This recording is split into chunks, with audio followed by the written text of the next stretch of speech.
પાર તાપી લિંક પરિયોજના સંપૂર્ણ રદ થાય તેવા સંકેત રાજ્ય સરકારનું કેન્દ્ર સરકાર સાથે થઈ ચૂક્યું છે સંકલન એવી માહિતી મળી સૂત્રો પાસેથી। સીઆર પાટીલ અને સાંસદ ધવલ પટેલે સરકાર સાથે કર્યું સંકલન। આદિવાસીઓના હિતમાં નિર્ણય જાહેર કરવાની પૂરી તૈયારી। આજે રાજ્ય સરકારની કેબિનેટમાં પણ આ જ મુદ્દે ચર્ચા થઈ। પ્રોજેક્ટ રદ કરાયાની અગાઉ પણ પાટીલ કરી ચૂક્યા છે સ્પષ્ટતા। આદિવાસીઓના હિતમાં સાંસદ ધવલ પટેલે પણ કર્યા હતા પ્રયાસ। પાર તાપી લિંક પરિયોજના મુદ્દે આજે 3 વાગ્યે થઈ શકે છે સત્તાવાર જાહેરાત। પાર તાપી લિંક પરિયોજના જે સંપૂર્ણ રદ થાય એવા સંકેત મળી રહ્યા છે।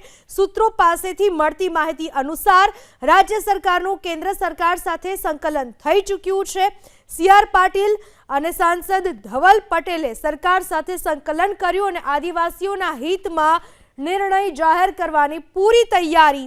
આજે બપોરે 3 વાગ્યે પાર તાપી લિંક પરિયોજના મુદ્દે સત્તાવાર જાહેરાત થઈ શકે છે। ત્યાં સુધી કે આજે રાજ્ય સરકારની કેબિનેટમાં પણ આ મુદ્દાને લઈને ચર્ચા કરવામાં આવી હતી।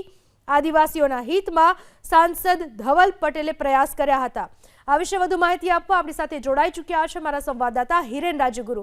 હિરેન, જે પાર તાપી લિંક પરિયોજના છે તેને લઈને વિરોધ થયો હતો, આદિવાસીઓએ ક્યાંક ને ક્યાંક માંગણી કરી હતી આ યોજનાને નાબૂદ કરવાની, રદ કરવાની, અને આદિવાસીઓની આ જ વાતને ધ્યાને લેવામાં આવે છે। શું સરકારના પ્રયાસો, શું ચર્ચા થઈ આજની કેબિનેટમાં ખાસ?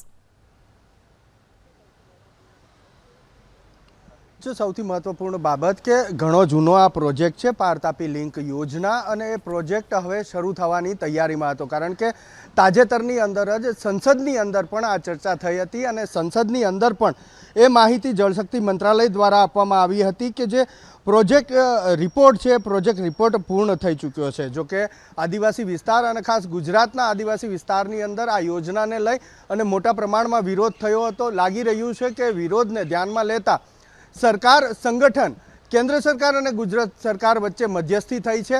આ મધ્યસ્થી થઈ હોવાના કારણે હવે આ પાર તાપી લિંક યોજના, સમગ્ર યોજના એ રદ કરવા માટેની જાહેરાત આજે થાય તેવી પૂરેપૂરી શક્યતા સામે આવી છે। બપોરે 3 વાગે રાજ્ય સરકારના પ્રવક્તા મંત્રી ઋષિકેશ પટેલ એ કેબિનેટ બ્રીફિંગ કરવાના છે અને કેબિનેટ બ્રીફિંગની અંદર આ પાર તાપી લિંક યોજના એ બંધ કરવાની અથવા તો રદ કરવાની જાહેરાત થઈ શકે છે।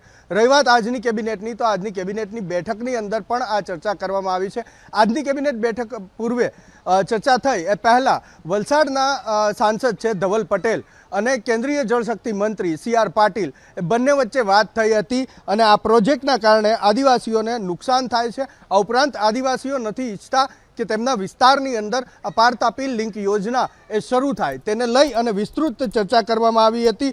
વિસ્તૃત ચર્ચાના અંતે વલસાડના સાંસદ ધવલ પટેલે જળશક્તિ મંત્રી સીઆર પાટીલને કન્વિન્સ કર્યા હતા કે ભલે આ પ્રોજેક્ટ ઘણો જૂનો છે, લગભગ 2017થી આ ચાલી રહ્યું હતું, 2025માં હવે આ પ્રોજેક્ટ પૂરેપૂરી રીતે શરૂ થવાની અણી હતો। કારણ કે આ 30 ઇન્ટરલિંક પ્રોજેક્ટ છે।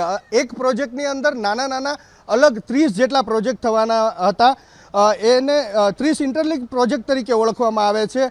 14 પહાડી વિસ્તારો હતા જે જુલાઈ 2025 સુધીમાં આ તમામ 30 પ્રોજેક્ટ માટે પૂર્ણ શક્યતા અહેવાલ એ પણ આવી ચૂક્યો હતો અને હવે તે શરૂ થવાની તૈયારીમાં હતો। આજે કેબિનેટ બેઠકની અંદર જે વિરોધ થઈ રહ્યો છે અને આદિવાસી વિસ્તારની અંદર વસતા આદિવાસી લોકોના હિત ખાતર આ યોજના રદ કરવી તે અંગેની ચર્ચા થઈ હતી અને તે અંગે નિર્ણય પણ લેવાયો છે। સૌથી મહત્વપૂર્ણ બાબત, કેન્દ્ર અને ગુજરાત સરકારની વચ્ચે કડી રૂપ કોઈ વ્યક્તિ બન્યું હોય તો એ વલસાડના સાંસદ બન્યા છે ધવલ પટેલ, કે જેણે બંને સરકારોને આદિવાસી સમુદાયનો જે અવાજ છે એની પાછળની તેમની લાગણી અને જે ભાવના છે એ સમજાવવામાં એ સફળ રહ્યા છે। અને એટલે જ કેન્દ્રીય જળશક્તિ મંત્રી સીઆર પાટીલે પણ નક્કી કર્યું કે આ પ્રોજેક્ટ હવે રદ કરીએ અને એ રદ જ્યારે નક્કી થયું ત્યારબાદ અહીંયા ગુજરાત સરકારની અંદર પણ એ સૂચના આપવામાં આવી। સૂચનાના પગલે આજે તે અંગેની ચર્ચા પણ થઈ હતી।